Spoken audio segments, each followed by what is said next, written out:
Shalom. Kahala Yahweh Ba'Shem Yahushai Ba'Hashem HaKadosh. Double honors to the elder apostles and elder bishops of GMS, even the elders that came before them, that taught us His truth. Shalom and salutations to all the brothers that push in the word, the truth, and in sincerity, the hopeful elect tabernacle of David. To the Akwat that are listening, learning, being a pillar of rest, the 144,001 the hopeful elect of Israel. I'm the brother Yashawan. Shalom and salutations to you all. Just a real quick lesson. We have to see the situation for what it is real quick, all right, about the strike ending, all right? Port strike ends after dock workers reach contract agreement. Hey, what does this equate to? Let's see.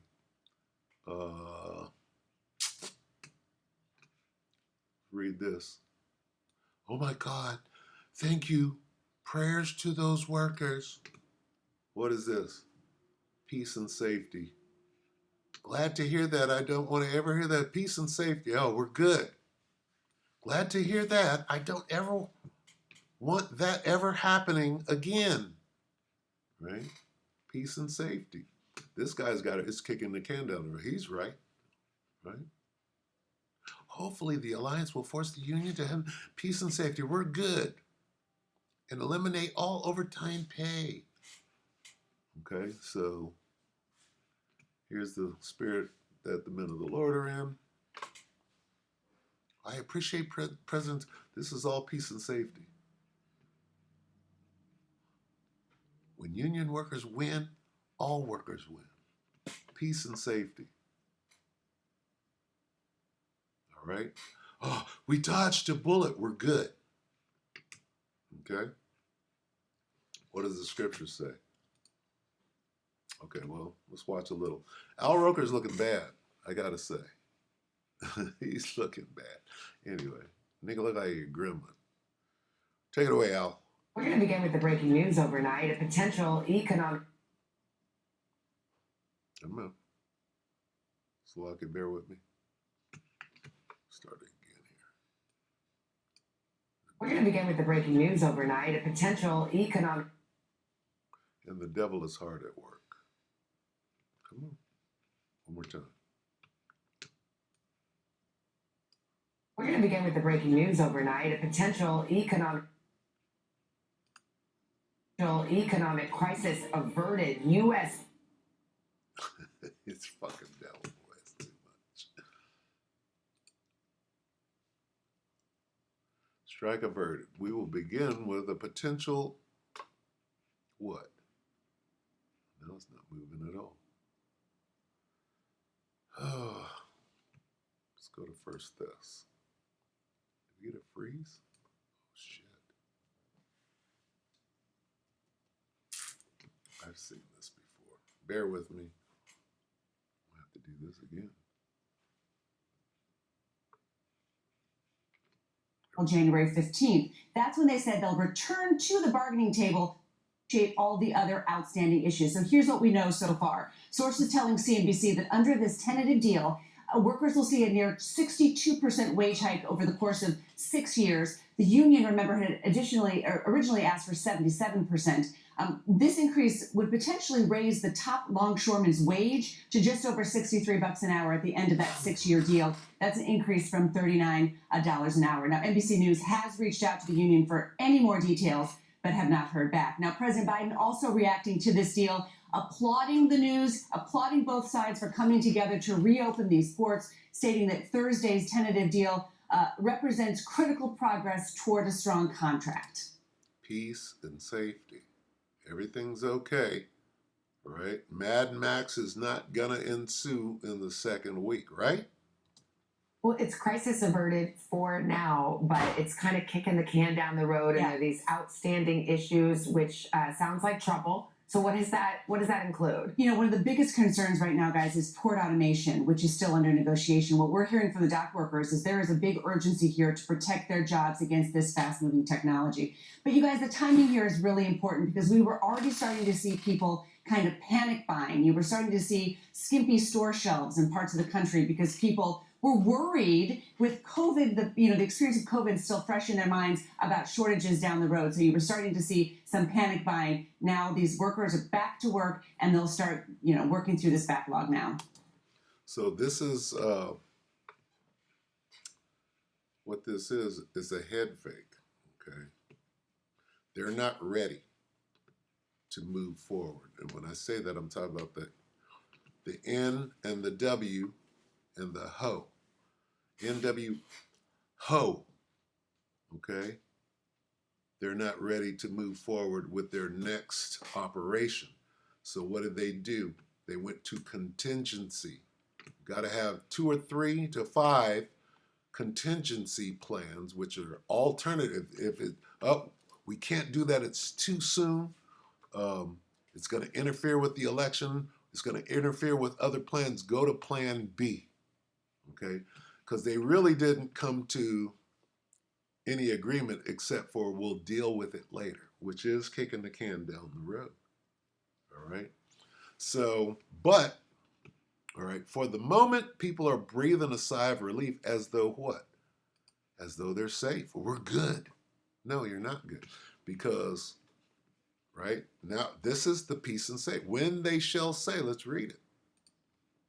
Okay?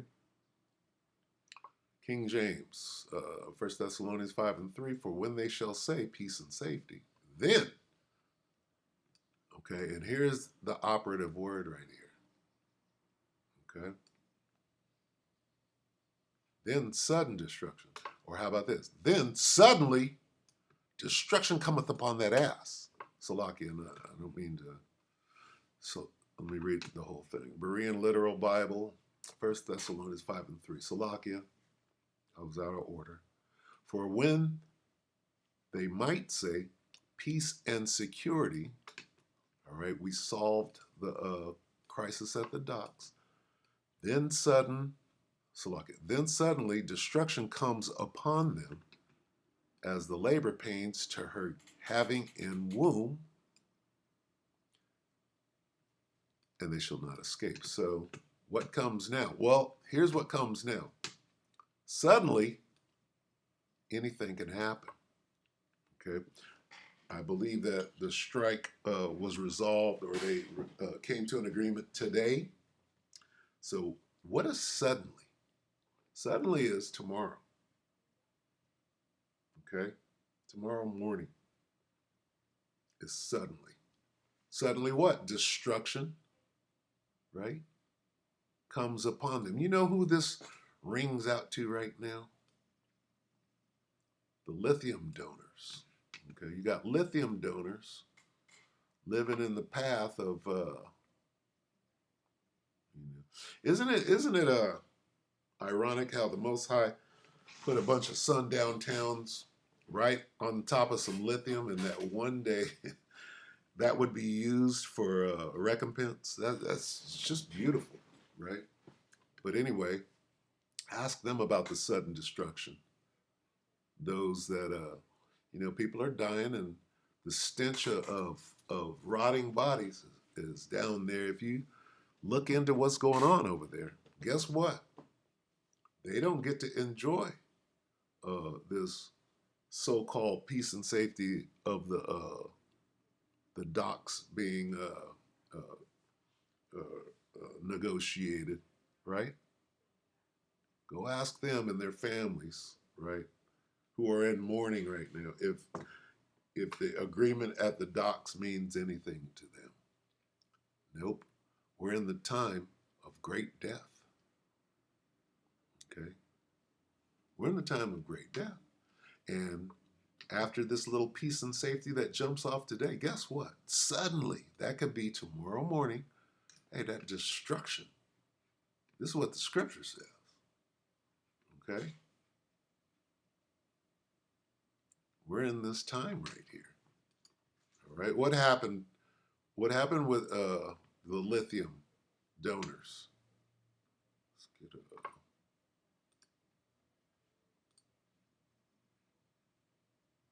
and I want to keep this short. But let's get the lithium donors.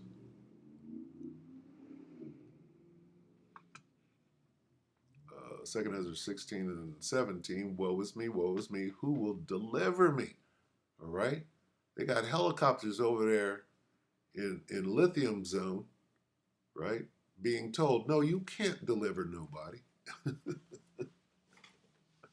They're over there feeling like Ezra's right now, standing on the top of a house with an SOS painted on the roof, asking this, who will deliver me? Nigga, is somebody coming? Where's the Chinook? Send a couple of shit hooks, quick, right? Who will deliver me in those days? The beginning of sorrows and great mournings, the beginning of famine, and here's what's going on in the strike zone, in the lithium strike zone, right? The beginning of famine and great death. The motherfuckers over there starving. No water, no food, nobody's coming to get you up in them mountains. Cancel the birds. You can't go save one more person. They're running out of oxygen and little meds that they did have. And great death, the beginning of wars, and the power shall stand in fear. The beginning of evils, what shall I do when these evils shall come? Guess what? They're here. Behold, famine and plague, tribulation and anguish are sent as scourges for a minute. So go ask the people in Lithium Zone if they're seeing this. Famine, plague, tribulation, and anguish. Hey, they're going through it. Okay, why? Because we're at the time of what?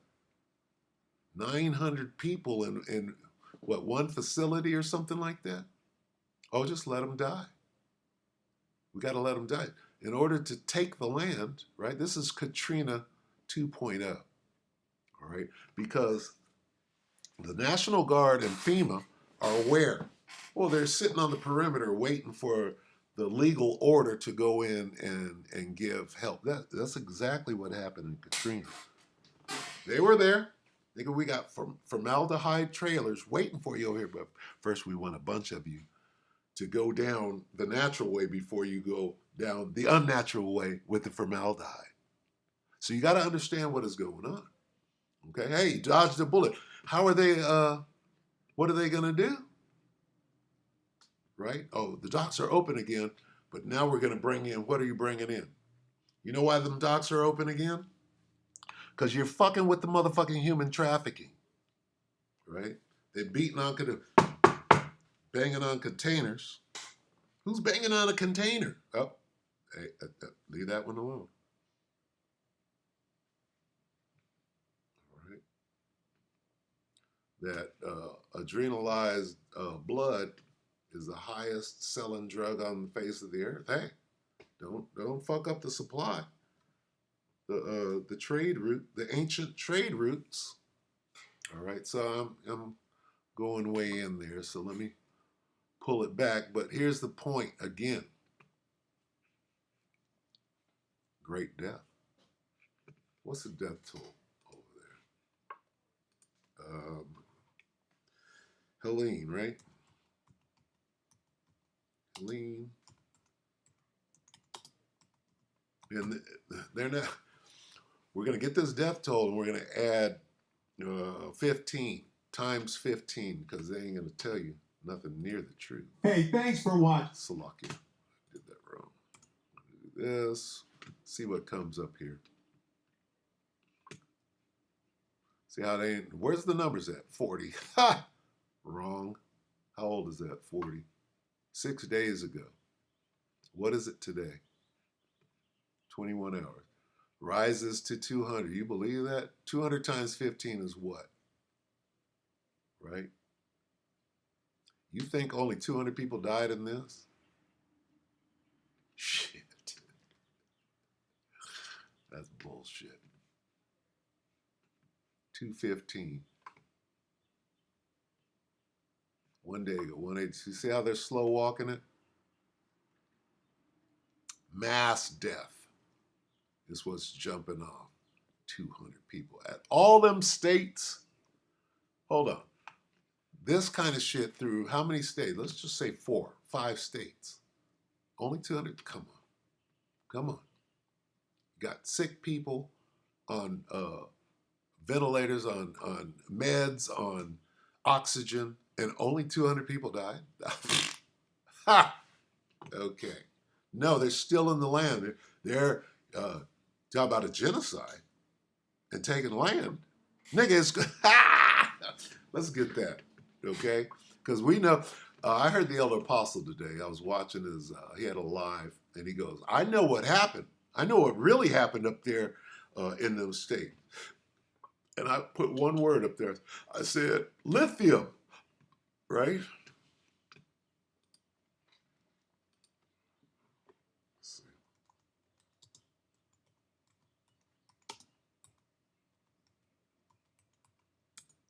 We're gonna end on this. If I got it right, let me see. It's Micah 2:2.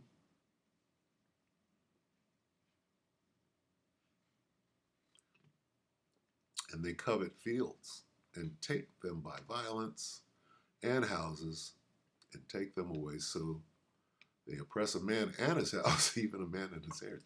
Is that any more perfect? What happened in Maui? Well, what happened in Maui is only different with the weapon that was used.